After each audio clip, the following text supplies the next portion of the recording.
오늘의 사연 시작합니다. 안녕하세요.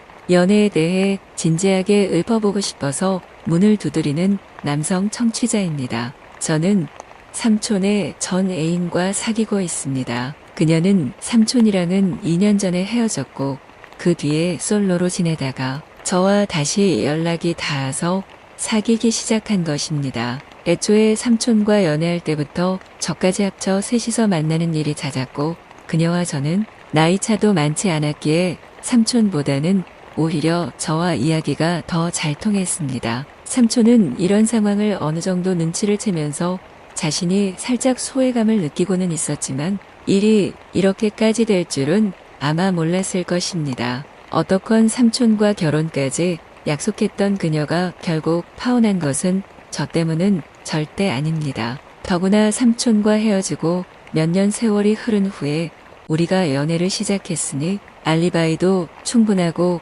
우리는 절대 양심의 한치도 어긋남이 없습니다. 그래도 어떻건 숙모될 뻔한 분과 연애라니 하면서 혀를 끌끌 차실 분도 있으실 테죠. 하지만 서로 좋은 걸 어쩌겠습니까? 더구나 우리가 결국 인연이 되려고 그랬던 것인지 그녀가 삼촌과 헤어진 후로는 어딜 가건 자꾸 우연히 나도 만나게 되고 그러다 보니 일이 심상치 않다 여겨서 둘이 동시에 고백을 해버리고 말았으니 그것도 참 대단한 인연 아닌가요? 그녀는 저보다 4살 많은 누나입니다. 요새 세상에 그 정도는 친구 먹기 딱 좋죠 뭐. 그리고 아주 날씬하고 섹시하고 자극적인 몸매를 가지고 있고 지금껏 만나서 사랑을 나눈 남자 중에 제가 가장 인상적이라고 했습니다. 물론 그게 인사치레건 뭐건 상관할 필요는 없고 그저 제 마음이 기쁘면 그걸로 된 것 아니겠습니까? 그녀는 아무도 없는 심야 영화 보는 것을 좋아합니다. 그리고 영화를 보고 돌아오는 길에는 시내 구석진 곳에 우리만 알 것 같은 아주 오래되고 낡고 기이한 심야 식당에 가서 사케와 새우튀김을 먹는 것을 좋아하지요. 그곳 주인은 우리가 아주 잘 어울린다며 샐러드도 공짜로 내주고 때론 신메뉴 개발한 거라며 먹어보라고 막 퍼주기도 합니다. 그러면 저는 주위 사람들에게 이렇게 우리 사이를 인정받는 지금이 너무 행복해서 기분이 날아갈 것 같아 한껏 들뜬 채 연거푸 술잔을 기울입니다. 그리고 어느 정도 취기가 오르면 우리는 바로 집으로 가지 않고 골목 끝 컴컴한 어느 구석으로 같이 들어가곤 합니다. 거긴 뭔가 허물어내고 공사를 하려다가 만 곳인 듯한데 아무도 그쪽으로는 오는 일이 없는 데다가 새벽 시간이다 보니 우리는 조금 마음을 놓고 그곳에서 사랑을 불태우기도 합니다. 그녀는 낮고 섹시하고 야한 소리가 터져 나오는 것을 겨우 참아내는데 그 모습이 저를 마구 자극시키지요. 때때로 그 길을 지나는 행인의 발자국이나 길고양이가 담벼락을 훌쩍 뛰어넘는 소리가 들리면 오히려 그것이 자극이 되어 소리를 낮추고 그 반대로 몸은 더 격렬하게 타오릅니다. 그러다 밖의 기척이 사라지면 우리는 서로를 돌아보며 요령껏 남의 눈을 잘 피해갔다는 치아로 순진한 입맞춤을 하며 그와 상반되는 몸놀림으로 더 한껏 몸이 타오릅니다. 그렇게 몇 번의 사랑 행위가 끝나고 나면 우리는 바닥에 앉아서 이런저런 이야기를 나누지요. 그녀는 삼촌이 잘 지내냐고 무심한 듯이 물었습니다. 그러면 저는 조금 피하고 싶은 꺼림칙한 것을 다시 만난 것처럼 살짝 기분이 안 좋기는 하지만 내색하지 않고 그저 밝은 표정으로 잘 지낸다고 짧게 답합니다. 그러면 그녀는 삼촌을 다시는 안 볼 거니까 걱정 말라고 제 마음을 읽은 듯이 말합니다. 그 말을 듣고는 저는 우선은 기분이 아주 맑아졌습니다. 그러다가 문득 고개를 갸우뚱했지요. 다시는 안 보다니? 그러면 나랑 결혼까지는 안 할 생각인가?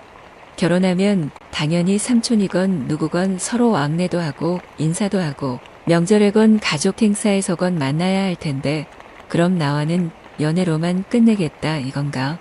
하면서 머릿속이 복잡해져 왔지요. 저는 좀 순진하고 시대에 안 맞는 남자에게 그저 연애하다 헤어지는 사이를 이해하지 못합니다. 사귀다 좋으면 미래도 막연히 생각해 볼 수 있는 것이고 그것이 좀 더 구체화되면 결혼에도 이르는 것 아닌가요? 더구나 저는 그녀가 지금 한창 좋기에 여러 가지 생각을 혼자서 많이 해보고 있거든요. 제가 다니고 있는 직장을 내년쯤에는 접고 자그마하게 사업을 시작해 볼까 하고 있고 그 무렵에는 결혼을 해서 안정된 마음으로 사업에만 집중하고 싶다는 생각도 하고 있습니다. 물론 그녀 역시도 저와 비슷한 생각을 가진 줄 알았고 그녀와 연애한 이후로 저는 한 번도 우리 사이를 따로 떼놓고 생각해 본 적이 없었습니다. 그런데 그녀는 제 생각과 아주 다른 것 같았습니다. 저는 구체적으로 조목조목 확인을 하고 싶었지만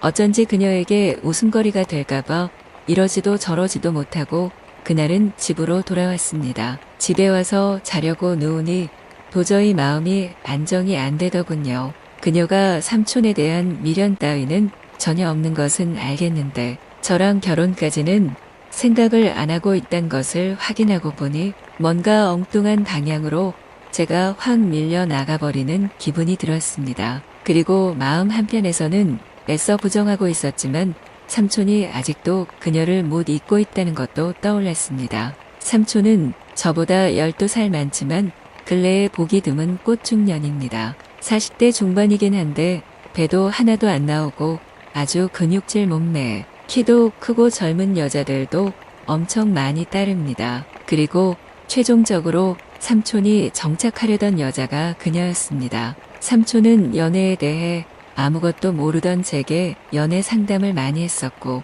그러는 과정에서 저는 그녀에 대해 많이 알아갈 기회를 가졌습니다. 그리고 그때 들었던 정보들 덕분에 지금 그녀와 하는 연애에 도움도 많이 받고 있습니다. 삼촌은 아주 서구적인 의식을 가져서 그런지 뭐 하여간 그녀와 연애만 하던 때는 그녀와의 잠자리 이야기도 저한테 소상하게 이야기하며 자기 과시 뭐 하여간 여러 측면에서 격없는 이야기를 했습니다. 물론 그녀와 결혼을 결심하고서는 아무래도 그녀의 채통을 지켜주느라 그런 얘기는 피했고 그대 것들은 그녀와의 사적인 얘기들은 깨끗이 잊어달라고까지 했습니다. 어떻건 두 사람이 끝난 마당에서 저는 삼촌 덕을 많이 봐서 그녀를 이미 아주 잘 알고 있고 심지어 아주 만족스러운 사랑을 즐기고 있습니다. 그리고 삼촌은 제가 그녀와 연애하고 있다는 걸 전혀 모르고 있지요. 모르죠. 혹여 지인들을 통해서 우리 이야기가 삼촌의 귀에 들어갔는지는요. 아주 고지식하고 단순한 제가 어지간하면 대다수 사람이 꺼리고 피해갈 사람을 덥석 사랑해버린 것이 죄라면 죄라고 생각했고 우리 사이는 문제될 것 없다고 자부해버렸습니다. 어떻건 이런 제 마음과 다르게 그녀는 저와 결혼에 대해 생각은 안 하고 있나 봅니다. 그저 헤어질 지점을 의식한 채 만나는 날까지는 그냥 추억을 만들어가며 지금처럼 그저 이런 사이로 지내야 할까요? 저는 그녀와 가정을 꾸리고 싶고 사람들에게 인정받으며 살고 싶습니다. 물론 삼촌에게도 인정받으면서요. 하하. 그러고 보니 제가 여전히 삼촌을 의식하고 있었네요. 하긴 성장기 내내 삼촌이랑 비교당하고 엄마한테 쥐어 박히면서 삼촌은 너 많을 때 공부도 아주 잘했고 인물도 엄청 좋았고 운운하던 소리를 귀가 따갑도록 들으며 자랐는데 연애도 이런 식으로 엉뚱하게 얽혀버릴지 누가 알았겠습니까?